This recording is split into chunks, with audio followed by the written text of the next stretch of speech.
So today we're going to be learning how to vermicompost in your home and the benefits that you're going to be receiving from getting soil from your worm castings. The biggest benefits from vermicomposting is that you're going to be making your soil from leftover kitchen scraps. So all things that are organic that can break down easily in your garden are going to be great and safe to be putting into your worm bin.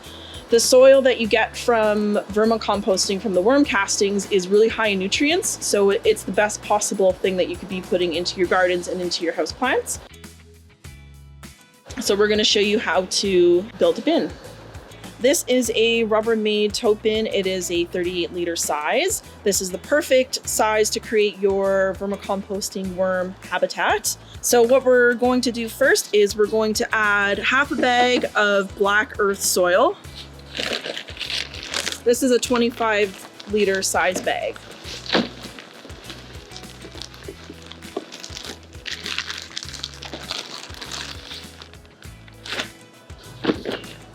So you're going to want to get in there and just bust up some of the soil chunks that have been created inside of the bin from the moisture that's inside of the soil. And you don't want to use any type of special soils because the chemicals inside of it can end up actually hurting the worms and they can't digest it.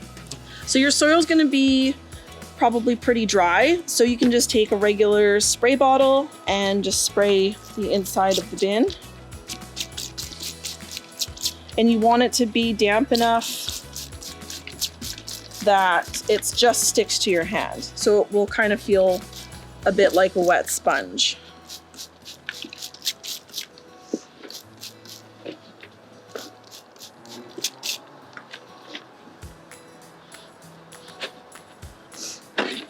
So just how it sticks to my hands here is the right amount of moisture. If you have too much moisture inside of your bin, your worms will start to come to the top because they're trying to escape the excess moisture. If your bin is too dry, then your worms aren't going to be able to stay healthy inside of the bin. Other things that you can put inside your bin for the bedding is pieces of shredded paper. If it's just regular newspaper or if it's plain printer paper, you can shred that and put that inside your bin. That'll help to absorb any excess moisture that you have in here.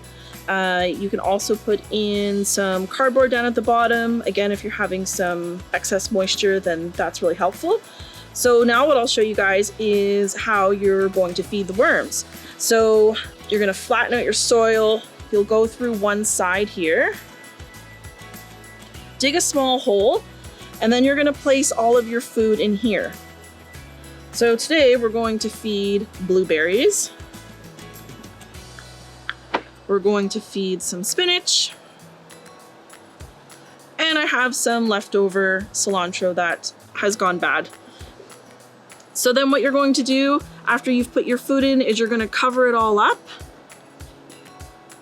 and sort of just pat it down a little bit, because if you have too much air that's getting into your food will end up rotting before the worms get to it. So you just give it a little pat. And then also next time when you go to feed them a week from now, you'll notice you'll still be able to see where it was that you had fed them.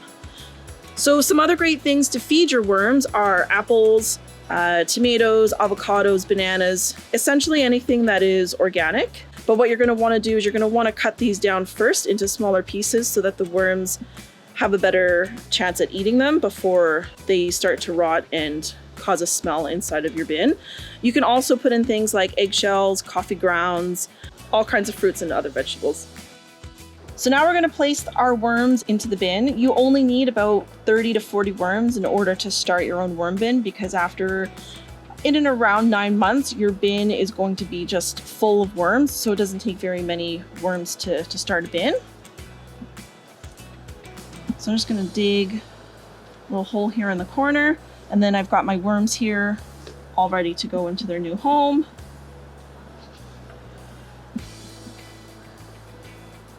So these guys, the bigger ones, are the older worms.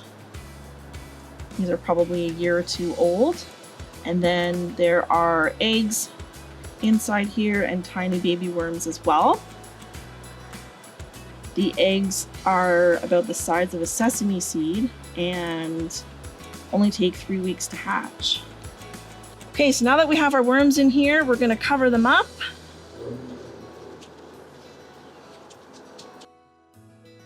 Happy to be in their new home now. So when you feed your worms, you're gonna feed them about once a week for the first few months until your worms start to double in population in here. And you can increase the amount of food that you give them if you find that they're eating it all very quickly, or you can decrease it if you find that there's still a lot of leftovers inside of your bin. But it's usually a cup of food per week in the beginning, and then at about 4 months and going forward, you can start to double or increase the amount of food that you think that they're going to be going through. Now that we have the worms tucked in here into this side of the bin, and we have their food over here waiting for them to eat on this side of the bin, your bin is now all made up and it's ready to go. One of the last things that you need to do is to put your lid right on top of the bin. Make sure it's secured on tight.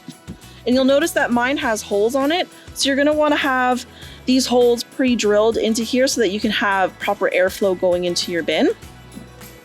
And then in about 9 months from creating your bin, you're going to have this amazing worm casting soil that you're going to be able to use for your garden and inside of your home for your indoor plants.